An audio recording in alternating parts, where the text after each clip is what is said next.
두만강 물살보다 차가웠던 밤.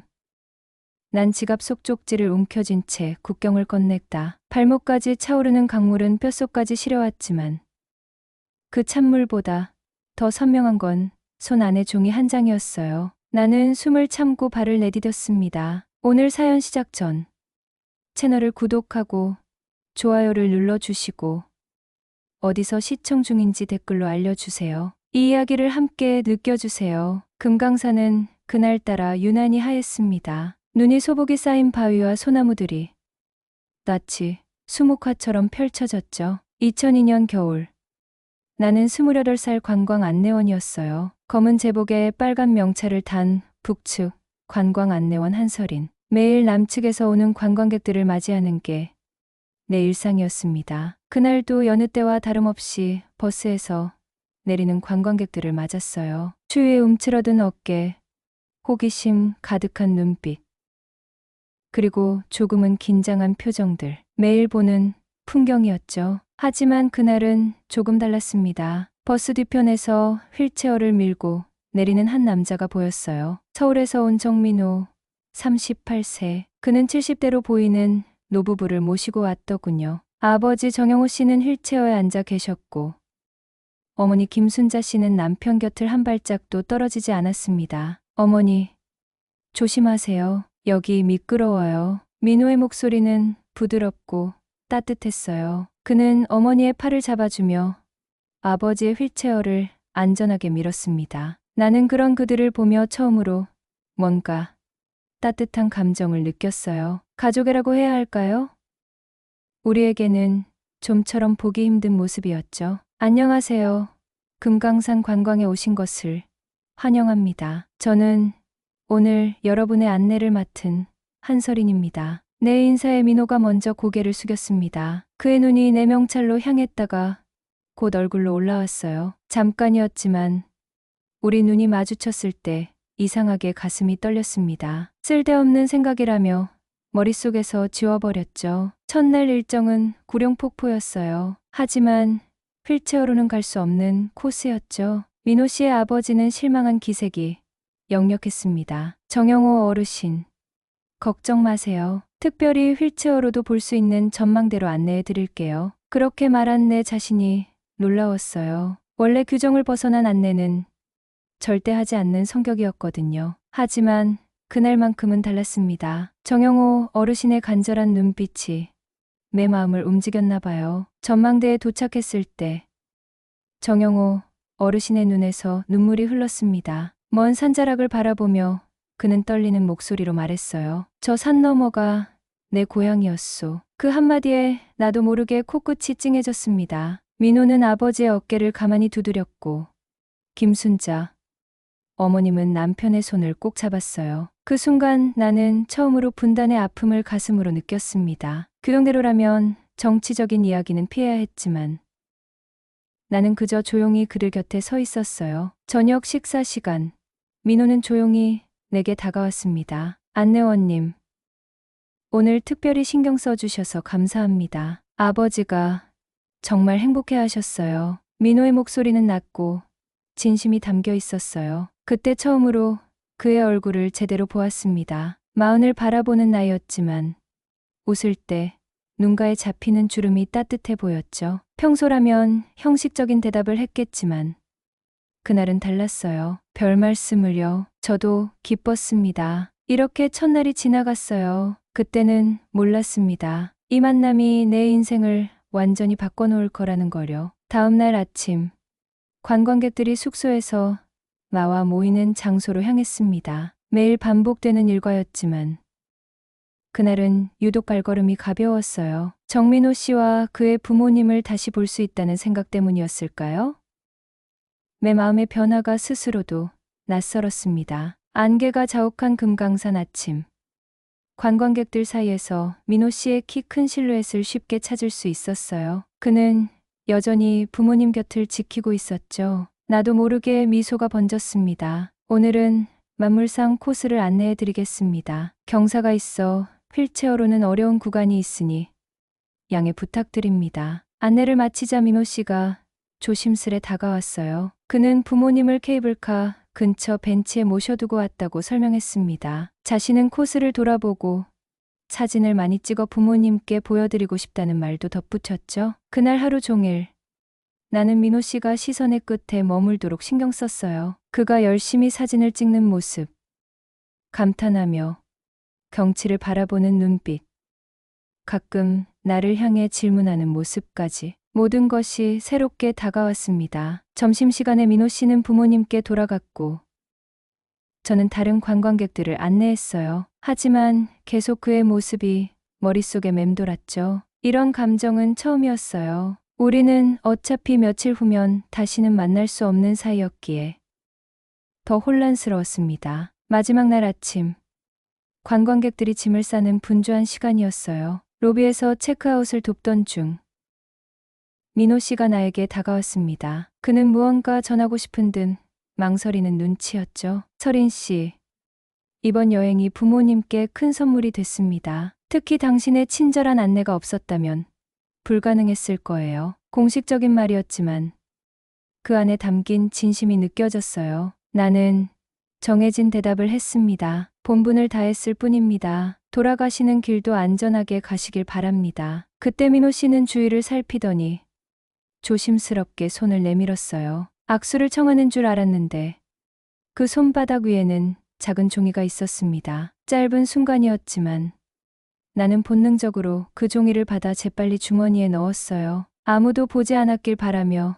심장이 빠르게 뛰었습니다. 버스가 떠나고 나서야 화장실에 들어가 그 쪽지를 펼쳐볼 수 있었어요. 떨리는 손으로 조심스럽게 펼친 종이에는 깨끗한 글씨체로 이렇게 적혀 있었습니다. 사람 냄새 나는 당신이 좋았습니다. 언젠가 다시 만날 수 있길 바랍니다. 글씨 밑에는 그의 이름과 주소가 적혀 있었어요. 서울시 한 아파트 주소였죠. 마음이 복잡했습니다. 기쁨과 두려움이 뒤섞였어요. 이런 쪽지를 받는 것은 엄격히 금지된 일이었습니다. 당장 불태워버려야 했어요. 하지만 그럴 수 없었습니다. 그 해 말 금강산 관광이 중단되었어요. 안내원들은 각자 다른 곳으로 발령받았고 저는 원산 문화선전부로 가게 되었습니다. 회색빛 건물에서 서류 작업을 하는 단조로운 나날이 시작됐죠. 하지만 매일 밤 서랍 깊숙이 감춰둔 그 쪽지를 꺼내 읽었어요. 사람 냄새 나는 당신이 좋았습니다. 이 말이 내 마음속에 작은 불씨가 되었습니다. 차가운 겨울밤, 그 불씨 하나만으로 버텼어요. 몇 년이 그렇게 흘러갔습니다. 2003년, 2004년, 2005년. 시간은 흘러도 내 삶은 제자리였어요. 하지만 그 쪽지는 점점 낡아갔고 글씨가 희미해져 갔습니다. 그래도 이미 외워버린 글귀는 내 마음속에 선명했죠. 2007년 겨울, 나는 큰 결심을 했어요. 더 이상 이곳에서 살아갈 수 없다는 생각이 들었습니다. 30대 중반이 되어가는 나이. 앞으로의 삶이 두려웠어요. 그리고 무엇보다 그 쪽지가 계속 내 마음을 흔들었습니다. 결심을 굳힌 날 밤, 나는 그동안 모아둔 돈과 필요한 물건들을 작은 가방에 넣었어요. 그리고 가장 소중히 여기던 쪽지를 지갑 속 사진 뒤에 숨겼습니다. 이제 돌아올 수 없는 강을 건너야 했어요. 두만강을 건너기로 한 날은 한겨울의 어둠이 짙게 내려앉은 밤이었어요. 영하 20도 아래로 떨어진 기온에 강물이 얼어붙어 있었지만 완전히 단단하지는 않았습니다. 그날의 기억은 지금도 생생해요. 차가운 공기가 폐 속으로 파고들어 숨을 쉴 때마다 가슴이 찢어지는 듯했습니다. 브로커가 정해준 시간에 강가에 도착했어요. 그는 검은 옷을 입고 있었고 말없이 고개만 끄덕여 방향을 가리켰습니다. 나는 모든 것을 걸었어요. 목숨, 미래, 그리고 희미한 희망까지. 강물에 발을 디딜 때 차가움이 온몸을 관통했습니다. 얼음 밑으로 흐르는 물소리가 귓가에 맴돌았어요. 한 발, 또 한 발 내디딜 때마다 얼음이 갈라지는 소리가 들렸습니다. 그 순간 지갑 속 쪽지가 가슴에 닿는 느낌이 들었어요. 그것만이 내게 용기를 주었습니다. 중국 땅을 밟는 순간 나는 이미 다른 사람이 되어 있었어요. 더 이상 북측 관광 안내원 한서린이 아니었습니다. 그저 살아남기 위해 숨어 다니는 탈북자였죠. 처음 며칠은 국경 마을의 작은 창고에 숨어 지냈어요. 낮에는 꼼짝 않고 밤에만 화장실을 다녀올 수 있었습니다. 한 달 후, 다른 탈북자들과 함께 남쪽으로 이동했어요. 트럭 짐칸에 숨어 지방 도시로. 그곳에서 다시 기차를 타고 더 멀리 공안에 잡히지 않기 위해 늘 긴장하며 살았습니다. 공장에서 일했어요. 하루 12시간. 주말도 없이. 한마디 말도 잘못하면 신분이 탄로날까 두려웠습니다. 브로커에게 돈을 모두 주고 베트남으로 갔어요. 그곳에서 또 다른 브로커를 만났죠. 하지만 그는 사기꾼이었습니다. 모든 돈을 빼앗기고 거리에 버려졌어요. 3개월 동안 식당 설거지로 겨우 낀 일을 이었습니다. 매일 밤 지갑 속 쪽지를 꺼내 보는 것만이 유일한 위안이었어요. 사람 냄새 나는 당신이 좋았습니다. 언젠가 다시 만날 수 있길 바랍니다. 그 글자들은 희미해졌지만 내 마음속에는 선명했습니다. 그 말들이 나를 살게 했어요. 다시 돈을 모아 태국으로 갔습니다. 국경을 넘는 과정에서 정글을 통과했어요. 뱀과 벌레, 습기와 더위, 모든 것이 나를 시험했습니다. 태국에 도착해 한국 대사관에 신고했을 때 처음으로 안도감을 느꼈어요. 하지만 여전히 두려움이 더 컸습니다. 이제 서울로 간다는 것, 그가 있는 곳으로 간다는 것, 정말 그를 찾을 수 있을까요? 찾는다 해도 그는 나를 기억할까요? 6년이란 시간이 흘렀는데 비행기를 타기 전날 밤 쪽지를 다시 꺼내 펼쳤어요. 접었다 폈다를 반복하며 달아버린 종이었지만 여전히 그 주소는 읽을 수 있었습니다. 서울시 마포구. 그곳이 내 목적지였어요. 하지만 처음부터 그를 찾아갈 용기는 없었습니다. 이제 와서 생각해보면 어리석었죠. 나는 그저 그가 살고 있다는 같은 도시, 같은 하늘 아래에 있다는 것만으로도 위안을 얻고 싶었던 것 같아요. 인천공항에 도착했을 때 봄비가 내리고 있었습니다. 첫 발을 내딛는 순간 이상하게도 눈물이 흘렀어요. 고향을 떠나온 슬픔인지, 새로운 시작에 대한 두려움인지, 아니면 안도감이었는지 모르겠습니다. 아마 그 모든 것이 뒤섞인 감정이었겠죠. 하나원에서의 3개월은 또 다른 시간이었어요. 나만 사회 적응 교육, 직업 훈련, 그리고 이제는 탈북민이라는 새로운 정체성을 받아들이는 과정. 모든 것이 낯설고 어려웠습니다. 다른 탈북민들은 가족을 찾거나 친척들과 연락을 하는데 나에겐 그런 이가 없었어요. 오직 쪽지 한 장, 이름 하나, 주소 한 줄. 그것이 내 유일한 연결고리였습니다. 퇴소하던 날 담당 직원이 물었어요. 서울에서 어디로 가실 계획이신가요? 나는 잠시 망설였습니다. 마음속에는 그 주소가 맴돌았지만 입에서 나온 말은 달랐어요. 어디든 일자리가 있는 곳으로 가겠습니다. 결국 서울 외곽의 작은 단칸방이 내 첫 집이 되었어요. 창문 하나 없는 지하방이었지만 내 것이었기에 소중했습니다. 그렇게 2009년 내 서울 생활이 시작되었어요. 공장, 식당, 청소 일을 전전하며 살았습니다. 하루하루 먹고 사는 것도 버거웠지만 가장 힘든 건 외로움이었어요. 억양이 달라 대화할 때마다 어디서 오셨어요? 라는 질문을 받았습니다. 그럴 때마다 마음에 작은 상처가 생겼어요. 때로는 거짓말을 했습니다. 함경도 출신이라고, 어릴 때 부모님과 함께 왔다고, 매일 밤 지갑에서 쪽지를 꺼내본 뒤 웃으세요라고 스스로에게 말했지만 점점 더 고립감이 커져갔어요. 서울에서의 첫 해는 고군분투의 연속이었어요. 이곳은 내가 상상했던 세계와 달랐습니다. 북에서는 서울을 화려하고 풍요로운 도시로만 생각했는데 실제로 경험한 서울은 냉혹했어요. 특히 35살의 북한 여자에게는 더욱 그랬습니다. 공장에서 일할 때 사장님은 늘 내게 더 적은 월급을 주었어요. 다른 직원들보다 일을 못한다는 이유였죠. 사실은 내 억양 때문이었다는 걸 알았지만 항의할 수도 없었습니다. 일자리를 잃을까 두려웠으니까요. 봄이 오고 여름이 지나고 가을이 왔습니다. 계절이 바뀌어도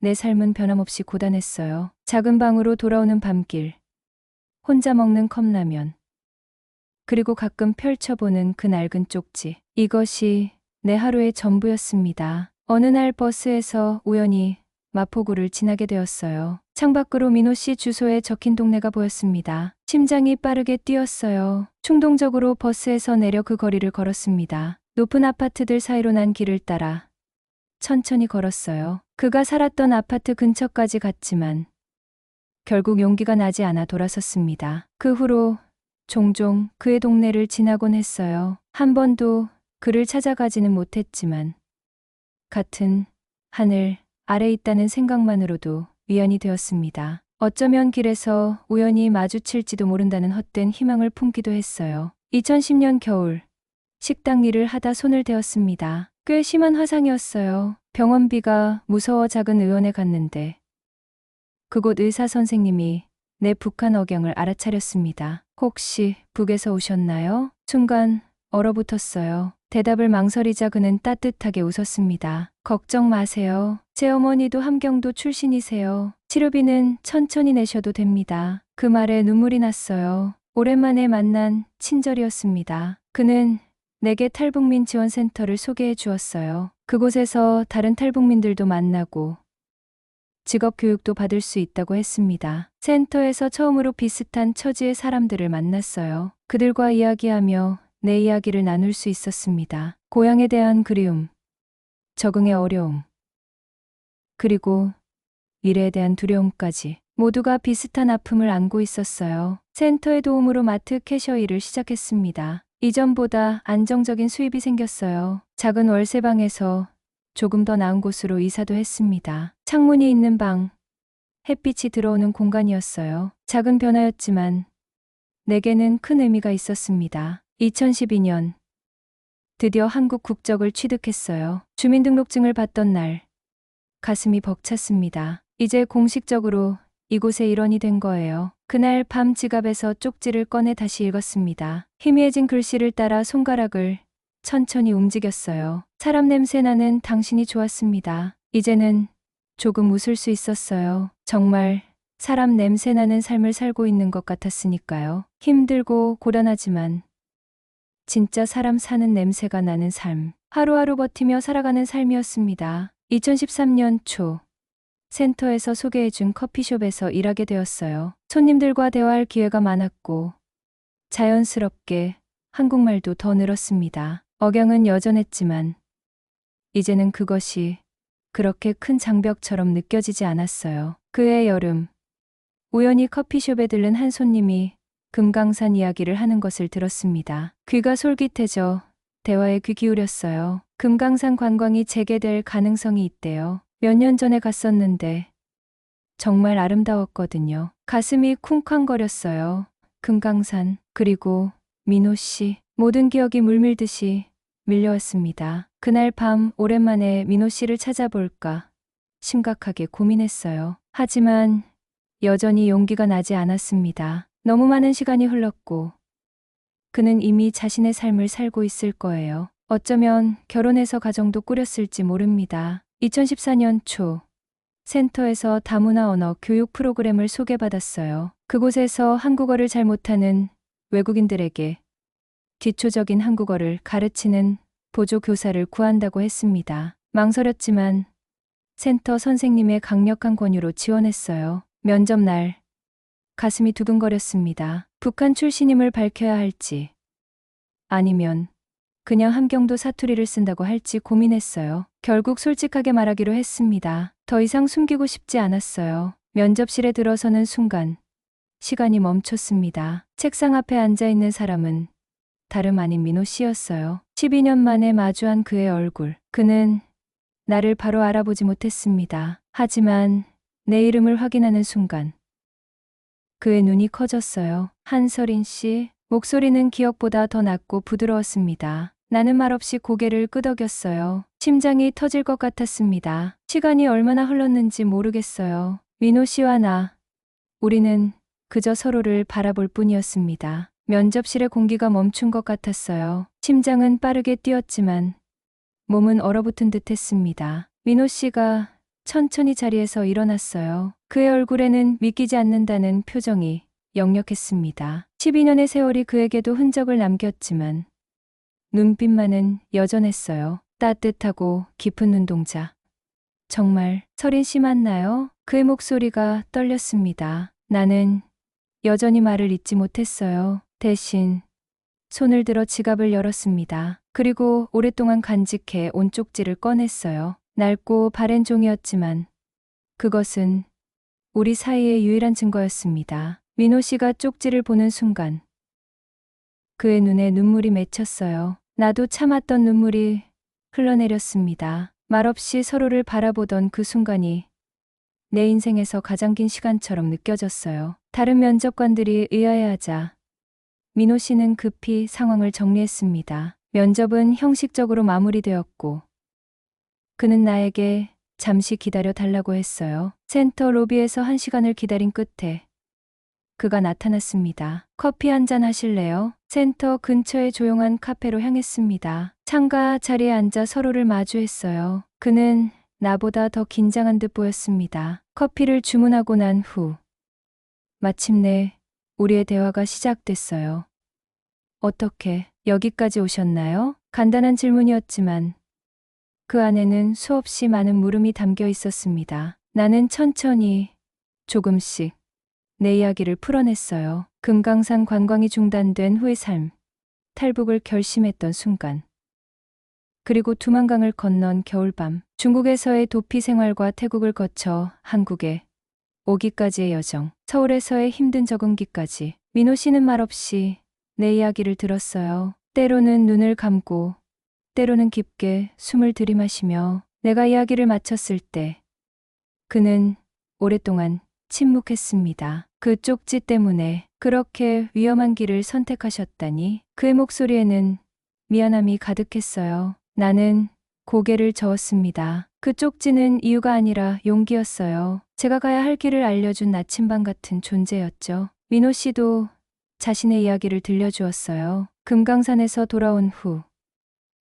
그는 한동안 나를 잊지 못했다고 했습니다. 부모님께 내 이야기를 했고 특히 어머니는 내가 매우 좋은 사람이었을 거라며 자주 나를 언급하셨대요. 아버지는 몇 년 전에 돌아가셨고 어머니는 요양원에 계신다고 했습니다. 그는 대학에서 한국어를 가르치는 강사였어요. 결혼한 적은 없었고 지금은 혼자 살고 있다고 했습니다. 다문화 센터에서 봉사활동을 하며 외국인들에게 한국어를 가르치는 일을 병행하고 있었어요. 설인 씨, 정말 기적 같아요. 제가 그 쪽지를 건넸을 때 이런 날이 올 거라고는 상상도 못했어요. 우리는 그날 밤늦게까지 이야기를 나눴습니다. 지난 12년의 빈 공간을 채우듯 서로의 삶에 대해 이야기했어요. 그와 함께한 시간이 꿈만 같았습니다. 현실이라고 믿기 어려울 정도로. 헤어질 시간.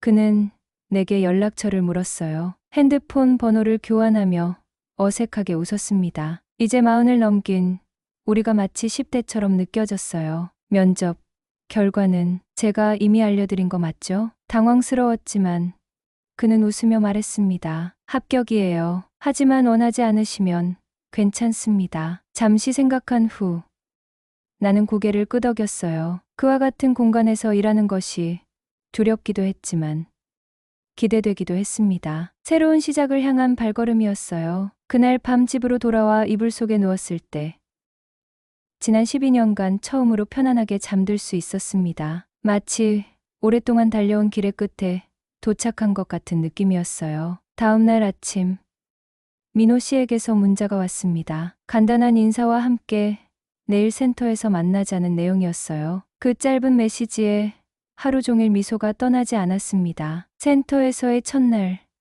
나는 긴장으로 손이 떨렸어요. 민호 씨는 자연스럽게 나를 다른 선생님들에게 소개했습니다. 새로운 보조 교사라고, 한국어에 능통하고, 특히 북한 방언에 대한 이해가 깊다고 말이죠. 아무도 내가 북한에서 왔다는 것을 이상하게 생각하지 않았어요. 오히려 귀중한 자산으로 여기는 듯 했습니다. 첫 수업은 초급 한국어반이었어요. 다양한 나라에서 온 학생들이 한국어의 기초를 배우고 있었습니다. 나는 민호 씨의 수업을 돕고 학생들의 발음을 교정해 주는 역할을 맡았어요. 처음에는 어색했지만 시간이 지나며 점점 자신감이 생겼습니다. 수업이 끝난 후 민호 씨가 어떻게 지냈는지 물었어요. 괜찮았어요. 학생들이 생각보다 친절했어요. 그는 따뜻하게 웃었습니다. 서린 씨는 가르치는 데 타고난 재능이 있는 것 같아요. 그 말에 가슴이 따뜻해졌습니다. 오랜만에 누군가에게 인정받는 느낌이었어요. 그날부터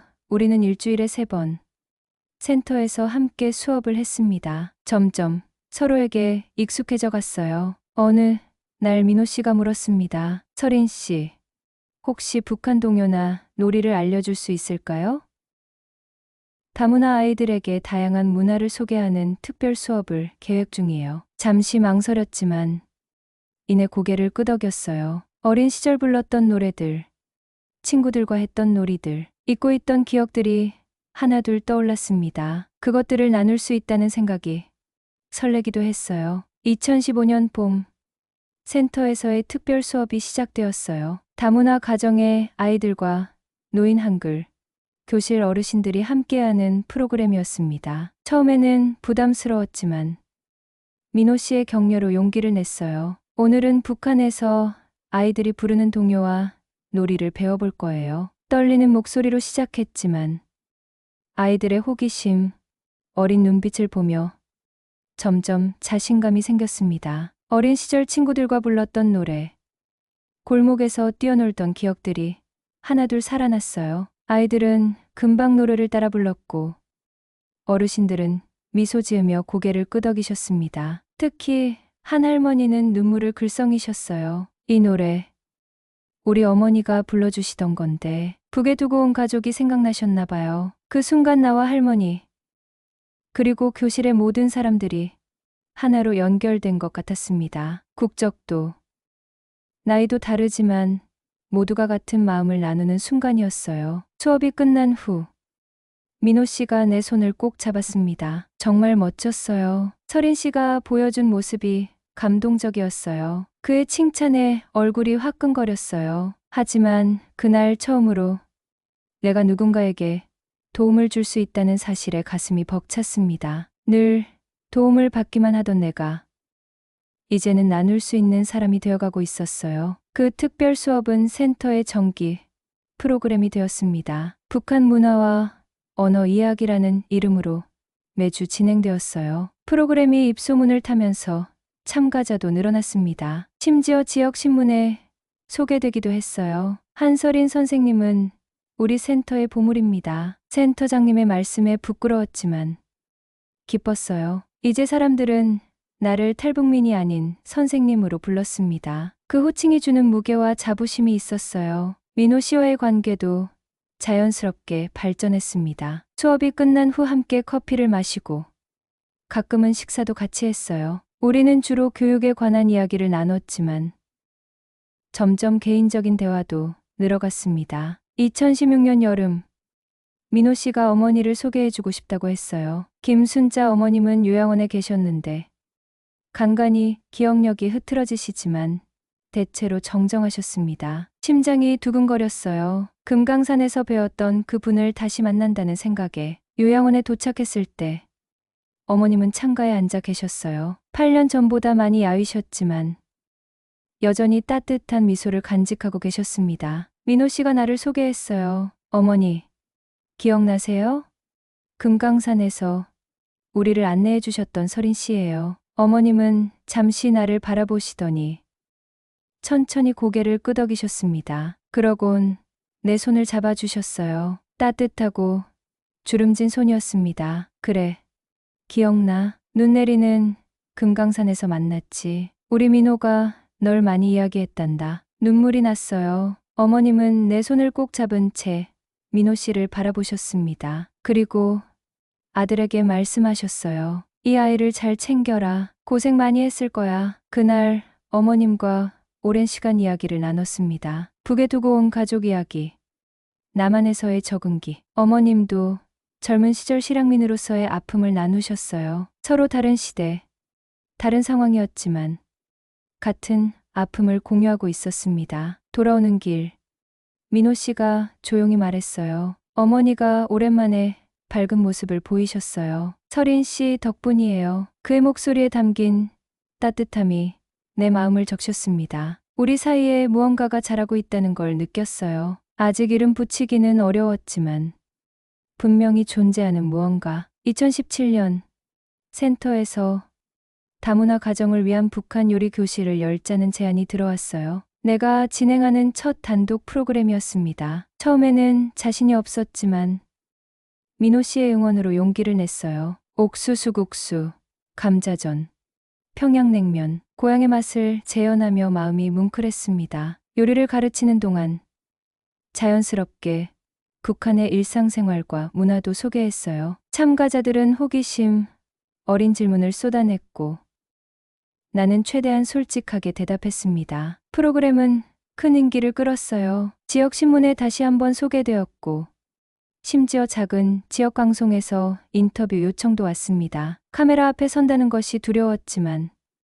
민호 씨가 옆에서 지켜봐 준다고 했어요. 방송 인터뷰 날 온몸이 떨렸습니다. 하지만 첫 질문이 시작되자 이상하게도 마음이 차분해졌어요. 내 이야기, 우리의 문화, 그리고 서로를 이해하는 중요성에 대해 진심을 담아 이야기했습니다. 방송이 나간 후 센터로 연락이 쏟아졌어요. 다른 센터에서도 같은 프로그램을 진행해달라는 요청, 학교에서의 특강 제안까지. 갑자기 바빠진 일상에 정신이 없었지만 행복했습니다. 민호 씨는 내 스케줄 관리를 도와주었어요. 함께 이동하면서 다양한 이야기를 나눴습니다. 어느 날 차 안에서 그가 물었어요. 서린 씨, 금강산에서 나를 처음 봤을 때 어떤 생각이 들었어요? 갑작스러운 질문에 당황했지만 솔직하게 대답했습니다. 따뜻한 사람이라고 생각했어요. 부모님을 대하는 모습이 너무 다정해서 그런 가족이 있다면 좋겠다고 생각했죠. 그의 눈이 부드럽게 빛났어요. 그리고 내게 중요한 약속을 했습니다. 언제까지나 서린 씨의 옆에 있을게요. 이제 혼자가 아니에요. 단순한 말이었지만 내 마음 깊은 곳까지 스며들었어요. 그날 밤 오랜만에 편안한 잠을 잤습니다. 2019년 봄 민호 씨의 어머니 김순자 여사께서 갑자기 건강이 악화되셨어요. 요양원에서 병원으로 옮겨졌고 민호 씨는 매일 병원을 오가며 어머니를 간호했습니다. 나도 틈틈이 병원을 찾아 어머님의 손을 잡아드렸어요. 어느 날 밤 병원 복도에서 지친 얼굴로 앉아있는 민호 씨를 발견했습니다. 조용히 옆에 앉아 따뜻한 커피를 건넸어요. 그는 고마움의 눈빛으로 나를 바라보았습니다. 서린 씨가 없었다면 이 시간을 어떻게 견뎌냈을지 모르겠어요. 그의 말에 가슴이 따뜻해졌어요. 어느새 우리는 서로에게 의지하는 존재가 되어 있었습니다. 단순한 동료가 아닌 그 이상의 무언가로. 다행히 어머님은 2달 만에 건강을 회복하셨어요. 퇴원 날 어머님이 내 손을 꼭 잡으셨습니다. 서린아, 우리 민호를 잘 부탁한다. 간단한 말씀이었지만 그 안에 담긴 의미가 무겁게 다가왔어요. 마치 축복과도 같은 말씀이었습니다. 그날 이후 민호 씨와 나의 관계는 미묘하게 변했어요. 더 가까워졌다고 할까요? 가끔 그의 집에서 함께 저녁을 먹고 주말에는 공원을 산책했습니다. 우리 사이에 뭔가 자연스러운 흐름이 생겼어요. 2020년 초 코로나19가 시작되면서 센터 수업은 온라인으로 전환되었습니다. 처음에는 어색했지만 민호 씨의 도움으로 온라인 강의도 익숙해졌어요. 오히려 집에서 준비하는 시간이 늘어나면서 더 다양한 자료를 만들 수 있었습니다. 어느 날 민호 씨가 제안했어요. 서린 씨, 온라인 수업 준비를 같이 하는 게 어떨까요?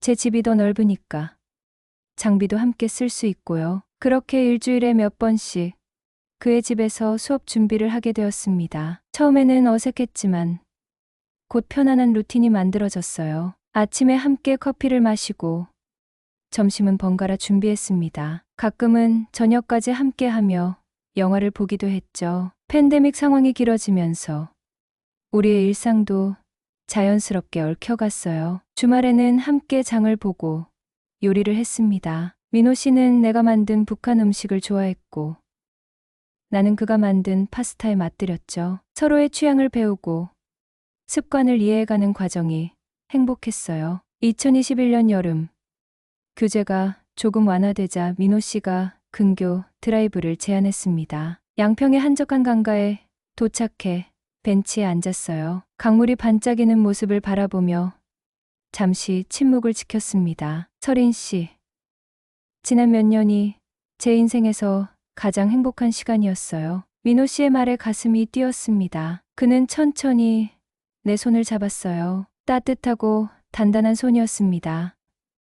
저도요. 정말 행복했어요. 솔직한 마음을 전했어요. 우리는 말없이 서로의 눈을 바라보았습니다. 그리고 자연스럽게 가까워졌어요. 민호 씨의 입술이 내 것에 닿았을 때 온 세상이 멈춘 것 같았습니다. 28과 38이 아닌 39과 49의 첫 키스였어요. 늦게 찾아온 봄날의 설렘이었습니다. 그날 이후 우리는 공식적으로 연인이 되었어요. 나이 들어 시작한 사랑이 어색하기도 했지만 그만큼 진중했습니다. 서두르지 않고 조급해하지 않고 하루하루를 소중히 여기며 관계를 키워갔어요. 2022년 초 민호 씨가 조심스럽게 물었습니다. 설인 씨, 함께 살면 어떨까요? 나는 잠시 생각했어요. 함께 산다는 것.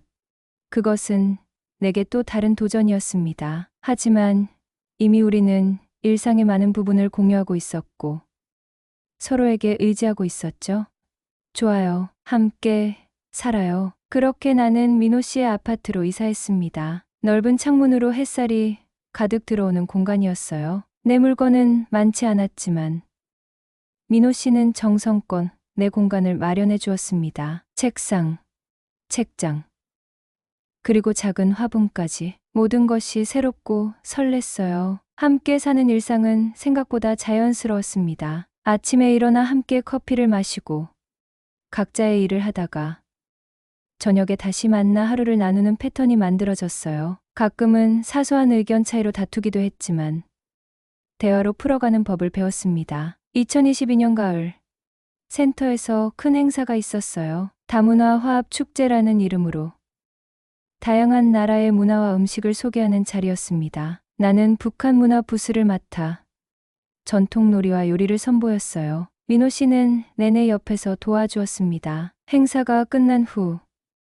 우리는 한강변을 거닐었어요. 서울의 밤 풍경이 강물에 반사되어 아름다웠습니다. 불빛 아래 민호 씨가 내 손을 잡았어요. 설인 씨, 결혼에 대해 생각해 본 적 있나요? 갑작스러운 질문에 놀랐지만 솔직하게 대답했습니다. 생각해 본 적 있어요. 하지만 우리 나이에 꼭 필요할까 싶기도 해요. 민호 씨는 고개를 끄덕였습니다. 결혼이든 이름 없는 사이든 이미 우리는 서로의 가족이에요. 그 말이 내 마음을 따뜻하게 감쌌어요. 형식보다 중요한 것은 서로에 대한 마음이라는 것. 우리는 그것을 알고 있었습니다. 2023년 봄, 민호 씨의 대학 동창 모임에 함께 갔어요. 처음 만나는 사람들 앞에서 소개되는 것이 긴장됐지만 민호 씨는 자랑스럽게 나를 소개했습니다. 이분은 제 동반자 한설인 씨입니다. 동반자. 그 단어가 주는 무게감과 따뜻함이 좋았어요. 결혼이라는 형식적인 관계가 아니어도 우리는 서로의 인생을 함께 걷는 동반자였습니다. 시간이 흐르며 우리의 사랑은 더 깊어졌어요. 불꽃 같은 열정보다는 따스한 온기 같은 사랑. 서로의 주름진 손을 잡고 느리게 걸으며 풍경을 즐기는 그런 사랑이었습니다. 2024년 초, 센터에서 20주년 기념 행사를 준비했어요. 다문화 화합과 이해의 20년이라는 주제로 큰 축제를 계획했습니다. 행사의 하이라이트는 다문화 가정, 아이들과 무인 한글, 교실 어르신들이 함께하는 공연이었어요. 나는 그 공연을 지도하는 역할을 맡았습니다. 북한 동요와 남한의 대중가요를 섞어 특별 무대를 준비했어요. 초등학생부터 80대 어르신까지 연령대가 다양한 참가자들을 이끄는 게 쉽지는 않았지만 모두의 열정이 대단했습니다. 연습이 한창이던 어느 날, 한 할머니가 내게 다가오셨어요. 평소 조용하셨던 분이라 놀랐습니다. 선생님, 내가 열심히 노래 외우고 있어요. 손자들한테 보여주고 싶어서. 그 말씀에 감동했어요. 할머니께서는 80이 넘은 나이에도 새로운 도전을 하고 계셨습니다. 내 열정도 다시 불타올랐어요. 공연 당일 센터 강당은 사람들로 가득 찼습니다. 무대 뒤에서 참가자들이 긴장하고 있을 때 민호 씨가 꽃다발을 들고 찾아왔어요. 우리 서린 씨, 오늘이 센터에서 일한 지 꼭 10년 되는 날이네요. 그 말에 깜짝 놀랐습니다. 시간이 이렇게 흘렀다니. 10년 전 그 면접실에서 다시 만났던 순간이 어제처럼 생생했어요. 감사합니다. 덕분에 행복한 10년이었어요. 공연은 성공적이었습니다. 아이들과 어르신들이 함께 부르는 노래의 관객들은 감동의 눈물을 흘렸어요. 특히 북한 동요 반갑습니다를 부를 때는 모두가 하나 되는 느낌이었습니다. 막이 내린 후 많은 사람들이 와서 축하해 주었어요. 서린 선생님, 선생님 덕분에 우리 아이가 달라졌어요. 남북한의 문화를 모두 소중히 여기게 되었답니다. 한 어머니의 말씀이 가슴에 와닿았어요. 내가 이곳에서 정말 의미 있는 일을 하고 있다는 확신이 들었습니다. 축제가 끝난 후 민호 씨와 나는 조용한 저녁 식사를 했어요. 작은 이탈리안 레스토랑이었는데 그곳은 우리의 첫 데이트 장소이기도 했습니다. 와인 한 잔을 나누며 지난 시간을 회상했어요. 생각해보면 참 긴 여정이었네요. 민호 씨의 말에 고개를 끄덕였습니다. 금강산에서의 만남, 두만강을 건넌 밤, 서울에서의 재회, 그리고 지금에 이르기까지. 우리의 삶은 마치 한 편의 영화 같았어요. 서린 씨, 후회하지 않아요? 그 위험한 선택을 한 것을 잠시 생각했어요. 그 모든 고난과 시련, 그리고 그 끝에서 만난 행복. 아니요. 후회 없어요. 이 모든 길이 지금 여기 당신과 함께하는 이 순간으로 이어졌으니까요. 그의 눈에 맺힌 감동의 눈물이 보였습니다. 우리는 말없이 서로의 손을 잡았어요. 2025년 봄, 민호 씨와 나는 금강산 관광 재개 소식을 들었습니다. 오랜 단절 끝에 다시 남북 교류가 시작된다는 뉴스였어요. 민호 씨가 조심스럽게 물었습니다. 가보고 싶어요? 우리가 처음 만난 그곳에 마음이 복잡했어요. 고향에 대한 그리움, 떠나온 죄책감, 그리고 지금의 행복, 모든 감정이 뒤섞였습니다. 하지만 곧 답을 찾았어요. 아니요. 지금은 아니에요. 언젠가 기회가 된다면 함께 가요. 하지만 지금 내 고향은 이곳, 당신 곁이에요. 민호 씨는 따뜻하게 미소 지었습니다. 그의 눈과 주름이 더 깊어졌지만 눈빛만은 여전히 23년 전 그대로였어요. 50이 된 나와 60이 넘은 민호 씨. 우리는 이제 노년을 바라보고 있었습니다. 하지만 두렵지 않았어요. 함께라면 어떤 시간도 아름다울 테니까요. 지난주 일요일, 우리 동네 공원에서 벚꽃이 만개했어요. 민호 씨와 함께 천천히 산책하며 꽃비를 맞았습니다. 어느새 다가온 노부부가 우리를 보며 미소 지었어요. 두 분 정말 잘 어울리세요. 오래된 부부 같아요. 민호 씨가 웃으며 대답했습니다. 네. 우리는 서로의 동반자예요. 그 말에 가슴이 따뜻해졌어요. 사람들은 모를 거예요.